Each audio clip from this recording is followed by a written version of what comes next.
Hey, what's up everybody? Today I'm going to show you how to add a switch to your garage door heater or your garage heater so that when your garage door is open, it won't fire up the heater. So just to show you what I mean here. So basically you can see up here I've got my garage heater. It's just natural gas, pretty basic, cheap one. The problem is when the heater's on and the door is open, it's obviously just a huge waste of natural gas. So if you're like me, sometimes you've got your kids who leave it open, or even your wife. So yeah, just pretty straightforward job to add a switch here, so that basically what's going to happen is anytime the door is open at all, even just a little bit, it's going to cut off the call for heat on the garage heater.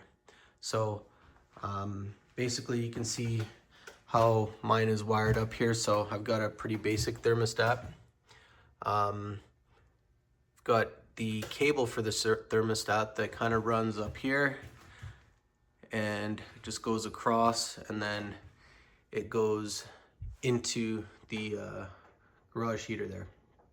So what we're gonna do is essentially have to tap into that wire, and one of the conductors, I think it should be an 18 gauge 3 conductor wire here. The call for heat, which I think is RH, if I'm not mistaken. Basically, we're gonna kind of tap into that and create another circuit onto a magnetic contact switch.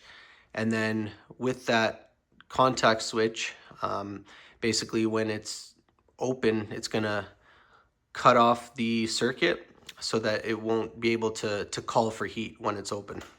So what you're gonna need is, first of all, to be able to go into here and check how your wiring is set up. So mine looks like it has a screw on the bottom there. So I'm just gonna grab a screwdriver here. There it is, just took that screw out. So now should be able to pop it off, and then basically you can see how mine is wired. So pretty basic for my garage heater. This thing is not Wi-Fi or anything, so you can see it's got W, C, and then R connected. So C is common. That's what kind of gives this thing power. See, I don't have any batteries in here, but technically this could work if I had some batteries in here without common. And then W is what kind of gives it power for the heat, and then R is the call for heat. So basically here you can see that it's going to be the red one that I'm going to tap into. I'm not going to touch the white or the black wire when I eventually tap into here. So the other thing you're going to need to do is figure out how you're going to run it. So before jumping into that, I'll show you kind of what you need here. So basically just get yourself some wire. I ordered this on Amazon, some 18 gauge 2 conductor, because you only need 2 conductors for this contact switch. You're gonna need some wire strippers. I've got these staples that are kind of curved, so I'm gonna probably just figure out where I'm gonna run this wire and then just basically staple it to the drywall. I was looking for some white wire, but could only find brown for a good price, so it doesn't really bother me too much. My garage isn't that nice anyways inside, so an extra wire that you can see is not gonna bother me too much. But depending on yourself, you might want to have to figure out how you're gonna run it through the roof or the walls or something. But yeah, so there's that. And of course you're gonna need the contact switch. So with mine, well, yeah, you're gonna need a normally closed contact switch. I got this one on Amazon. It's kind of a little bit more heavy duty-ish. The way it works is basically you have that switch right there, and then all it has is just two wires here. The idea is that when there's a magnet kind of nearby this, it will close the circuit. So it comes with this magnet here and a little bracket that I think looks like this magnet will kind of mount on there somehow. And then just came with the bag of screws here and some literature, but just to show you how the contact switch actually works, I've got a multimeter here, so I'm just going to flip it to continuity testing. So that's that guy there. So when your multimeter is on this setting, basically as soon as it has a closed circuit, so I'm going to touch the two sides, it kind of makes a noise, which you can see here. Makes a really weird noise in this case. But yeah, so what I'll do to demonstrate how this contact switch works, and remember, you need to get it normally closed, because you can also buy a normally open switch, but that's not going to work for this particular design here. You can probably figure out some way to make it work if you accidentally buy a normally open, but just buy a normally closed. It's probably better. So normally closed means when the magnet is on it, so that's, I guess, what kind of means normal in this case. When the magnet is nearby, it's closed, so it's a closed circuit. So you can see right now I've connected the multimeter to both ends, but right now it's not beeping because right now the magnet is not nearby. So I'm going to take this magnet and watch, when I put it nearby, it's going to actually close the circuit. So watch this. See, it's beeping now. So right now it's open circuit. Move the magnet closer, and you see now it's closed the circuit and it's beeping. So that's really how this works. So you can see in this particular one, it's kind of, I think I paid around $23 Canadian for it. Does seem to be like a little bit more heavy duty, and yeah, it's got good kind of range. So even if you don't line it up perfectly, as long as it's pretty close to it, it'll actually still trigger it. So I think this is a good unit to use for this use case. So that's kind of how it works. And then basically we're gonna extend this wire, so it's obviously pretty short here, so that's why I bought the long wire. And then we're gonna extend it, tap into the, I think it was the red color if I remember correctly, tap into it, and then basically when the door is closed, it's gonna keep the circuit open, closed, enabling it to call for heat when it needs to. But if not, then yeah, it'll just cut off the call for heat. So basically it'll be impossible for the heater to turn on when the door is open. So basically when the magnet is away. So the other thing probably you need to figure out is how you're going to do this. So haven't fully thought of that yet here, but I think probably what I'm gonna do here, and it's gonna obviously be different for everybody, just got to figure out a way to be able to do this. So let's see here. So after trying a few different ways to mount this with my particular setup here, I think I landed on this. So basically you definitely want to test to make sure this works. So I'm just got it here temporarily just to make sure my plan is going to work here. So connected the multimeter again. Basically what I'm going to do is kind of connect this to, or mount it right up here. I'll figure out how to run those wires probably along the wall here. But yeah, so I'm going to put the switch over here, and then what I'm going to do is mount the magnet on top of the door. So I think that my door should be able to still close properly when I do this. And again, you want to test it. So what I've done is just temporarily kind of mounted it here. And this is basically how it's going to go. So now I'm going to mount it right up here. And you can see now when it's like that, which is how it's going to be. So I'm going to probably screw it in right to the top here somehow. And then basically now when the door is closed, which is right now, it's making contact, or the magnet's got enough to to close the switch. So yeah, and then basically when the door opens, obviously this is just gonna be away. So the door is gonna kind of, you know, come up this way, and then basically as soon as it gets over here, it's gonna cut off the power to the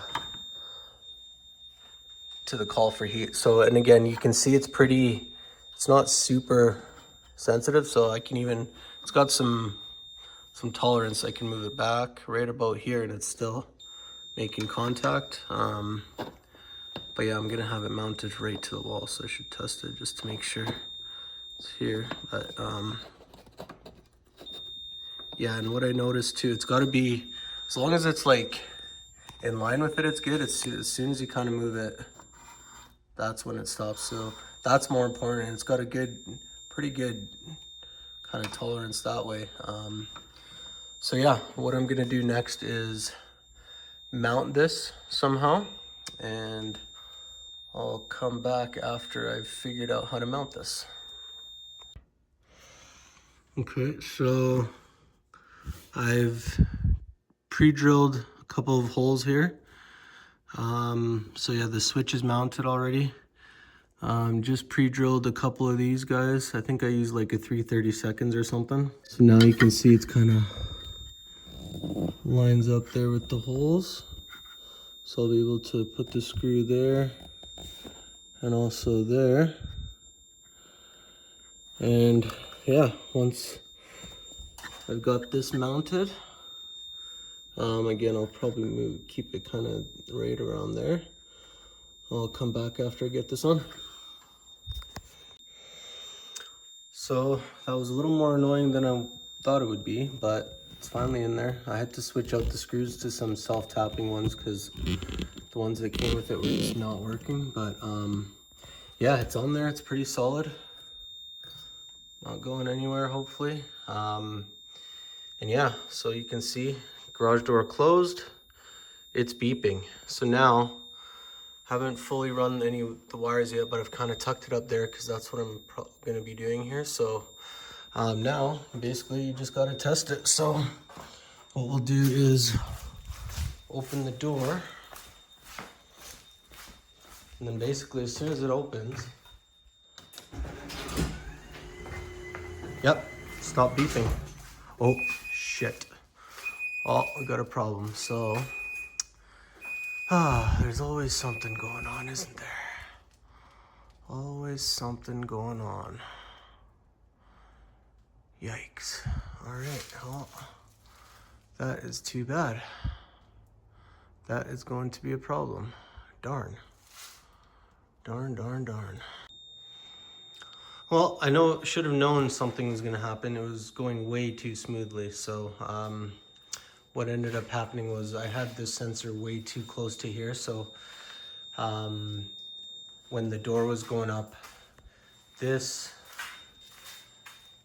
just was just a bit too much that it couldn't clear the shelving I have. So so yeah, just now moved it over here. Had to redo the whole thing pretty much, but yeah, you can see now it's kind of connected up again, mounted in. So now we test one more time. Crossing fingers, no issues this time around. So still beeping, and we'll open her up. And good. So here we are. Pretty good shape, so no beeping. Right, so pretend that contact sensor was the call for heat circuit, so obviously it would be broken right now. So I'm gonna go ahead and close it, and then the idea is when it's closed, it should complete the circuit again, and then if it was calling for heat, it would actually get it going again. So let's see what happens. Should start beeping right about now. Yep, there it is. So yeah, things are looking pretty good. Next step here is I just used this as a temporary wire as kind of a test, but basically what I'm gonna do now that I've tested it, just make sure everything's really tight, snug, that it's not gonna go anywhere with the movement. And yeah, after I do that, I'm gonna disconnect the smaller temporary wire and basically run the full wire all the way back to where I need it to go. So I'm just gonna kind of follow this path, probably maybe behind the shelf here somewhere, maybe up here, and then where I need to get to is right over here. So I'm probably gonna just follow that, yeah, I'm gonna follow kind of that wire that's going up, and then basically get around here where I can basically tap into that existing thermostat wire. So yeah, that's the next step here. So now I'm just gonna solder the wires together. Probably way overkill to actually solder them, but I just 3D printed this nifty little soldering wire holder thing, and I wanted to try it out. So I'm gonna do that. I put some heat shrink tape there, so I'm gonna solder these two together now. And I'm gonna do the same on the other one. This is the full roll now though, so you can see I've kind of started running it, and yeah, so now I'm using the actual full line here. All right, so now I've got it all soldered up, put some heat shrink on it, and then wrapped it in tape. So it doesn't look the nicest, but I know it's solid under there since I soldered it. It's all connected, almost ready to route it. But again, before doing anything, it's always best to test one more time as you go along, because you don't want to get to the end and realize you messed something up. So after I've soldered it here, what I did was I just took the end off of the other side, stripped it, and then, so yeah, just gonna test it again here. So hopefully it's still beeping. And there it is, yep, still got continuity. So yeah, doing good so far. Next thing I gotta do here is, yeah, pretty much just run the wire. So I'm gonna run this all the way back here somehow. And yeah, as I run it, I'm just gonna use that staple gun here and just kind of get everything mounted. That way I don't have to come back and do it. So yeah, here we go. Okay, so now I'm at the point where I've run the wire all the way back to where I need it to go. So in my case, I just kind of, like I said, I don't really care too much how it looks in here. So I just basically followed it up here, tried to hide a little bit behind this stuff. So it's running all the way over here. And you can see it kind of just comes up there, and then that's where she is. So yeah, I've kind of got it still connected to the roll here, but yeah, I'm pretty much exactly where I need to go now. So probably what I'm gonna do here is cut the wire. I don't need this much, so figure out where I need to cut it. But before I do anything, I'm gonna double check one more time that I didn't mess anything up here. So as always, just keep testing as I go along here. So garage door is closed, so should be able to still have full continuity here. So I'm gonna switch it to continuity testing, and good, it's beeping. So that means as I've been running this through, it hasn't, I didn't accidentally put a staple through the wire or something. So yeah, that's a good sign. Yeah, so now that I've got this part done, gotta think about how I'm gonna do the wiring here. So probably what I'm gonna do is see how the existing wire kind of goes through here, and then it goes into the heater. So I think what I'm gonna do is probably see if I can take off that side door from the heater, and probably just disconnect it from there so I can figure out how I'm gonna tap into the wire. So I'm gonna have to tap into the W, because the W is the call for heat. So W on my thermostat is the white wire. So yeah, gonna undo the side door. Oh, but before I do that, make sure you turn off the power to your garage heater. So I've got my switch just right behind my freezer there. So gonna make sure to flip that off and of course test, make sure there's no electricity flowing before I touch any of this wiring here, before I take the side door off. So yeah, I'll go ahead and do that now. So another thing I decided to do here was put in a bypass switch. That way, if for whatever reason the magnetic switch stops working, I can bypass it. So that way, yeah, if it fails for whatever reason, I just got to flip a switch and then it'll be kind of back to how it was before. So you can kind of see I drew a really crude diagram, and I'm not a electrical engineer or anything, so I don't know if this is the right notation, all that, but basically high level is you have your 3 wires coming out of the thermostat, and then what I'm gonna do is basically splice it in, or take off the outside sheathing for the 3 conductor right here, and it's the W, the white wire, that I'm gonna tap into. I'm gonna leave the C common and R as is connected into the thermostat, and this is kind of where it'll happen. So from the W, I'm gonna split it off into 2 sections, one going to the magnetic switch and the other one going to this bypass switch. And then on the other side, I'm gonna reconnect it. So the other side of the bypass switch, I'm gonna tie it back to the other side of the mag switch, and then from there a single wire going back into the heater.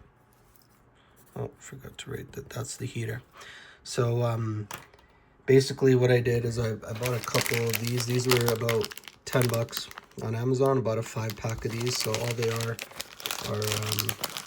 just these types of switches. They're made for 24 volt, so they should work. Pretty simple one. You can use a light switch as well, but I thought this would be kind of cool. And what I also did was I 3D printed this guy. It's a neat little enclosure. I just found the model online. So yeah, I'll be able to pop that switch in here and then kind of mount this on the wall, and I'm going to put a label and some instructions making it clear that this is a bypass switch. So the way it would work is, if for whatever reason, so yeah, so it's a normally closed magnetic switch, but if for whatever reason it fails and it just never closes, that means really you'll never have a circuit. So what the bypass switch does, and normally the bypass would be off, so you can see here, but when you flip it on, it would close the circuit and complete the circuit, so that way it would have a full circuit to W, regardless of the mag switch. But yeah, it's kind of a backup. Hopefully I never have to use it. We'll see how long this magnetic switch lasts, but yeah, just thought it'd be an extra thing I could add to make it more reliable, just in case. So so yeah, I've already soldered the end to it. So there's the switch. I just took a short length of the wire of the same 18-2 wire I've been running, and soldered it to the end here, and yeah, that's all it is. So the same switch there. So you can see this is just a really simple switch. All I've got to do, so to test it out, I'll use the multimeter again. So I've connected the multimeter to both ends, and right now you can see it's off. So if I flip it on, it starts beeping. So really simple switch, but yeah, just to make sure that the switch is working. So yeah, normally this thing is going to be off almost all the time, but if the magnetic switch fails, I'll be activating this. So all right, so I've of course again turned off the power. Make sure you turn off any power to your heater here. So just taking a look inside, so you can see the brown wire here, which is my existing thermostat wire. You can see it kind of runs down here, and then it connects to those three terminals. So what I'm going to do next is probably just disconnect all of these, and make sure you take a picture of where they're connected first, of course, before you disconnect anything. So I'm going to disconnect those off of these three terminals here, and then kind of just pull it back through, back over here, pull it out of this this inlet here, and then I'll figure out what I'm going to do next. Okay, so what I've done now is cut open the outside sheathing on this the existing thermostat wire. So if you remember, there were the three wires here that I disconnected from the terminals here, and yeah, I pulled the white wire out, so now it's kind of separated, and I just used, to open up the sheathing, I just used this string here that's in there, and I kind of pulled it. So yeah, now the white wire is kind of out, and I can basically splice into it. But yeah, I left this back. I left the red and black wires as they were. So now that I've got I've got my white wire that I need to splice into. I've also mounted this bypass switch up there, so I just screwed a couple of screws into there, and right now it's just flipped off. So if you follow this one, all it is again are just these two wires here. So I've got a red and a white that I'm going to be using for the bypass switch, and I've also got my two wires here from the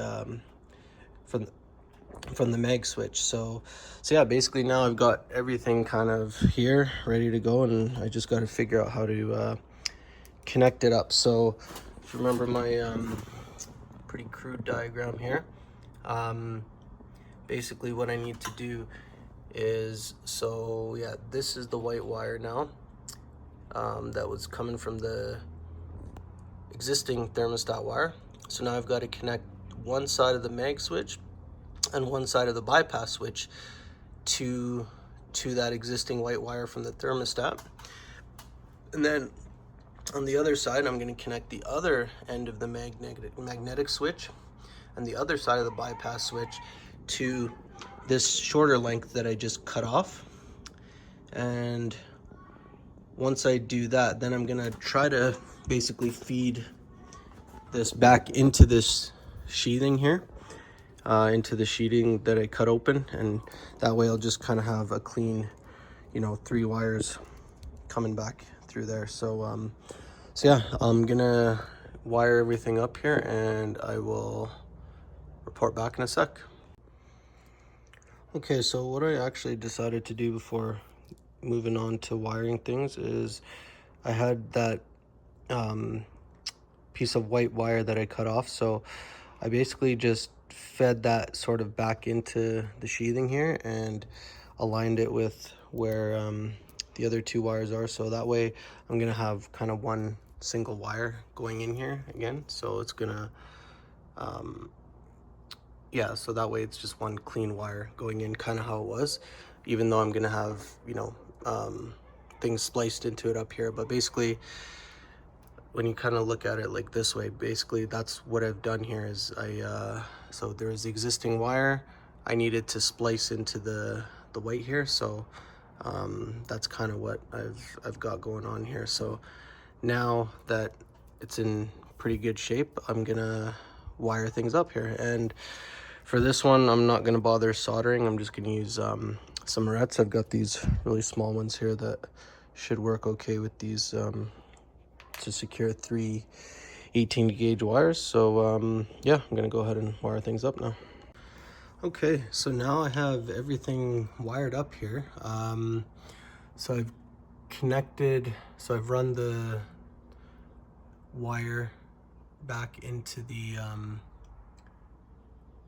heater. So it's coming through here, and you can see it's connected to the terminals now. So you have connected all three wires, and then again, if you kind of follow those back, really the the black and the red one were already existing, but it's this white one here that I've spliced into. So, so yeah, it's all connected. And then what I did here was, so with this, with the white wire, the call for heat that I spliced into, I've got one end into the mag switch, the other one into the bypass switch, and on the other side, so coming from the thermostat, same idea, I've connected the bypass switch and the mag switch. So, but with the bypass off, basically that shouldn't do anything right now. But yeah, these are still kind of loose here. I'm gonna probably shorten them and figure that out. But before I do anything, I'm gonna test things out. Don't even want to put the door on this thing quite yet. So yeah, what I'm gonna do now that everything is connected is, yeah, I want to test it out. So what I need to do is, first thing, I will turn on the garage heater there, flip the power back on. So I've got power, and now what do I want to do? Okay, so first thing is I want to see if it turns on. Well, actually, yeah, first thing I'll do is test the bypass. So I'm gonna turn on the bypass, meaning it should be able to call for heat even though my door is open. So to see if that works, we'll go back over here, and right now is at 18.5 in my garage. It's pretty warm today, so I'm gonna set it to, oh, that's strange.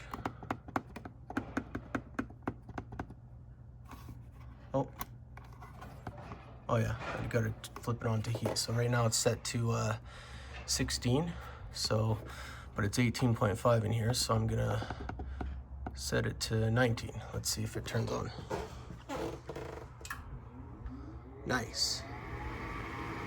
She is powered on. So flipped it on. Let's make sure the gas turns on. Come on. Let's see if they fire up. There it is. Yep. We have gas. Perfect. So bypass switch works. So now what I'm going to do is I'm just going to flip off for the bypass. So now what should happen is heat, or it should turn off. Perfect. Right away. Turned off. Awesome. All right. So the bypass works. So if for whatever reason that mag switch that I installed ever fails, I've got this as a backup to kind of bring it back to how it was. So that's good. Now, what I want to do, so the bypass is off. This is how it's going to be, I guess, most of the time here. So now, what I'm going to do is close the door. And what I expect to happen is, as soon as I close the door, yeah, as soon as I close the door, it should fire up again. So I had to change the temperature because it already hit 19.5 here, so I've upped it to 20.5. So basically it should be trying to call for heat right now, but it can't because the door is open. So let's close the door and see if the call for heat works.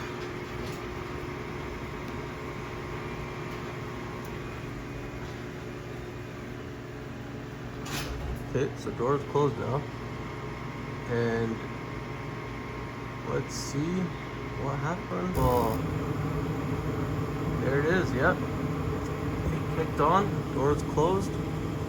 So yeah, now the final test, which is really what the whole purpose of this was.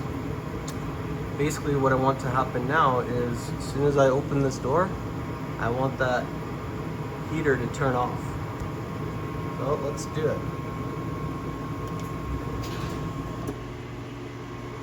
Look at that, right away, turned off. Fan still goes for a little bit just because I think it cools it down, but yeah, there is no gas being burnt right now. So it looks like the job was successful. Now what I'm gonna do is just basically clean up all those dangly wires, put the door back on, and yeah, should be good to go. But before I do anything up there, Main thing is I'm gonna turn off the power again, just in case, you never know. So I'm gonna turn that power off and clean everything up. And there you have it, all done. I didn't bother shortening the wires, I just kind of folded them up and taped them, so looks decently clean. I did another test after I taped everything up and cleaned everything up, and still works as expected. So last thing I'm going to do is probably just print a little label or a sign to put right under that bypass switch to explain what it is, and that's about it. So far looking good, pretty successful project. Always takes longer than you think it's going to take, but really happy with how it turned out. And yeah, it's starting to get nice already, so not going to be using this thing for now, but just good to know next winter won't be wasting any natural gas when we leave the door open. So yeah, hope this is helpful, and thanks for watching.